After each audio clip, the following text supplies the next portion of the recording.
How to buy tax deeds in Texas. In this video, we're going to show you exactly how to buy tax deeds in Texas. Yee-haw! We're going to make that happen, okay? Now listen, you're going to know from beginning to end how to do it right here on this video, so don't go anywhere. Get some popcorn, get a don't get a pimple. Get a pencil and paper, and we'll help you go through this whole process. By the time you're done, you will know when the sales are, how the sales are done, why Texas is a little different. I was going to say goofy, but that's not totally true. But it's kind of goofy the way they do it.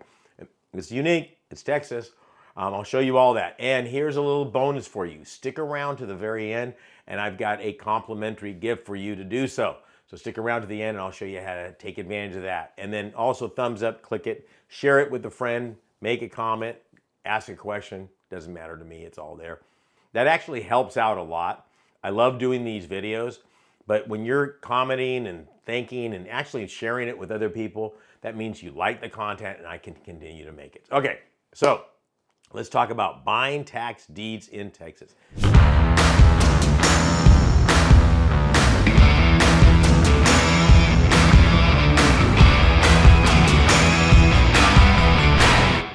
Yes, Texas is a tax deed state.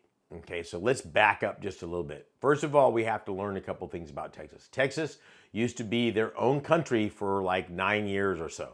Okay, and I'm sure if I mess that up, Steve, you'll probably correct me out there. It doesn't really matter. The point is they actually used to be a country, so they kind of do it differently. A couple of things you need to understand about Texas. So Texas has 256 counties.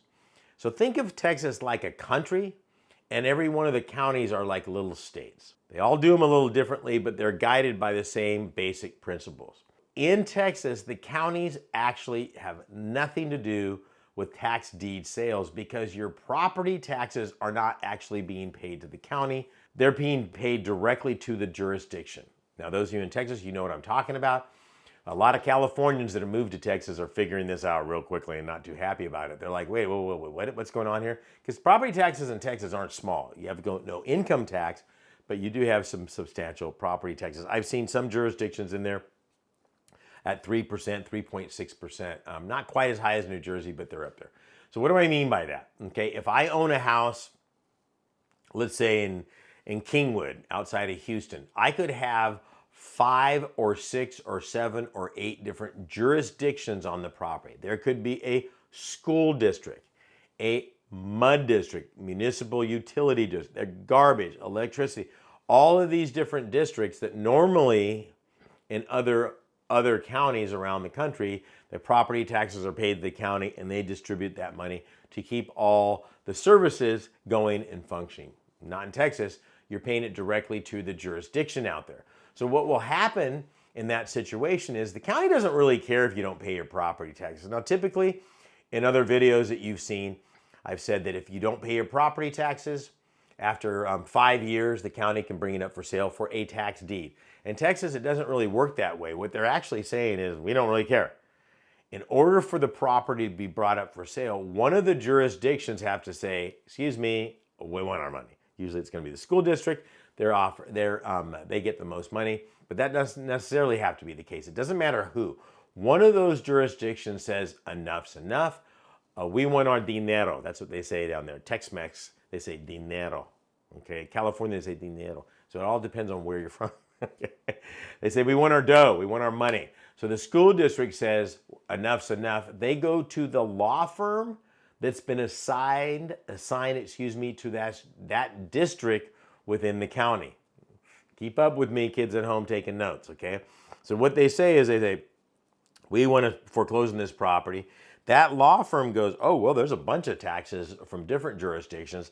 They gather up, not just the school district, they gather up all the district's money that's needed, and they start the foreclosure process. Once they get with that process going, once it gets everything done, all the legal notices have been sent out to everybody that's got a financial interest in that property, then and only then does it go back to the constable.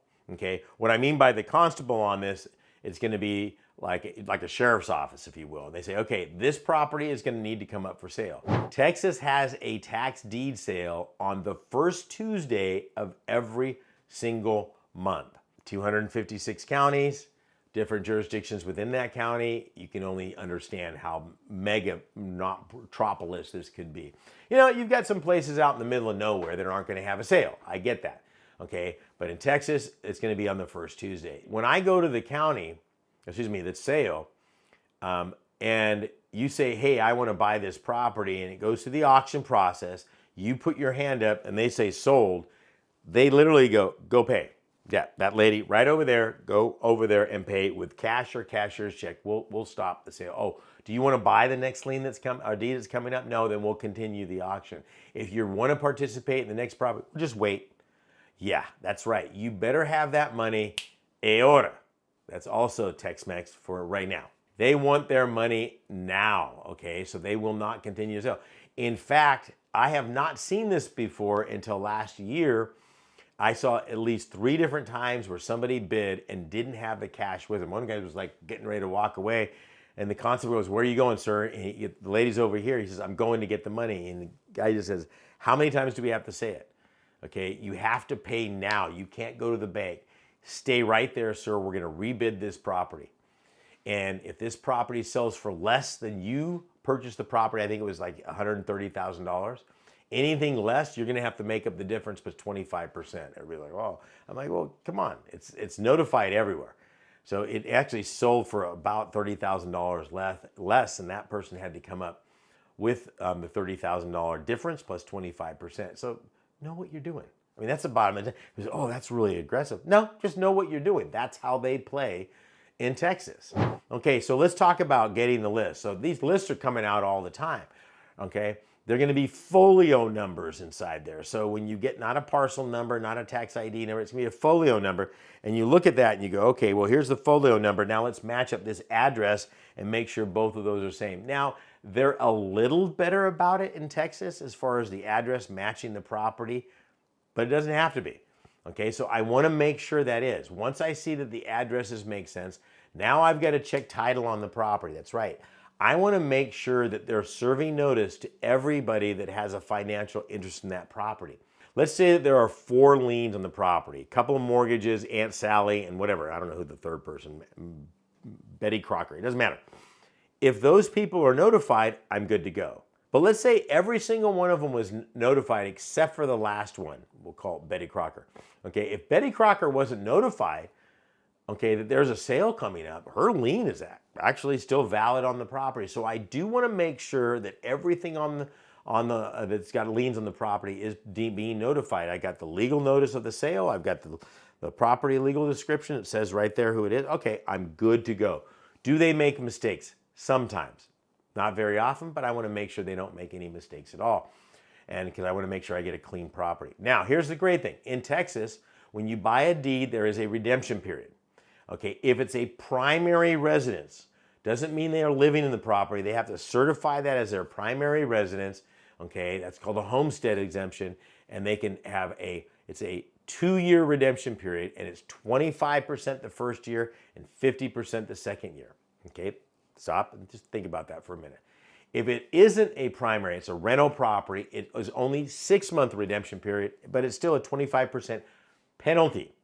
So if I bid this property up, let's just use a fictitious number. Let's say it's $10,000 in back taxes, $300,000 property. I bid it up to $50,000. In order to redeem, they would have to pay me $50,000 plus $12,500 in late fees. It doesn't matter if they do it the next day. But here's the crazy thing in Texas. Crazy Texas thing. Once I go to that auction and I win, I have all rights to that property. I can rehab it, I can rent it out, I can evict, I can do anything I want, I just can't sell it. So let me give you a scenario here. What if I buy that property and it does need some rehab and I go, well, this doesn't, but let's say I buy a property, I put $10,000 into the property and I paid $50,000 for it. It's now to redeem, they have to pay me my $50,000 plus the $10,000 in rehab money plus 25% on top of that, and I get to collect rent from the property until they redeem. You know, I always say this, if they haven't redeemed before the sale, they probably ain't gonna redeem. That's what they say down there. They say ain't. Y'all gonna redeem? We ain't gonna redeem, okay? Let me tell you something. As you can tell just by listening to this, there is a lot going on in Texas. And let me tell you something. I wouldn't invest one dime, one penny of my money unless I knew all the pitfalls that new investors make. So just click down below. I've got a brand new course that focuses on this, that shows you from A to Z how to do it correctly. Click on that link. It's my gift to you. It's a free gift, okay? So y'all have a good day, and we'll see you out there. God bless and good luck. We'll see you.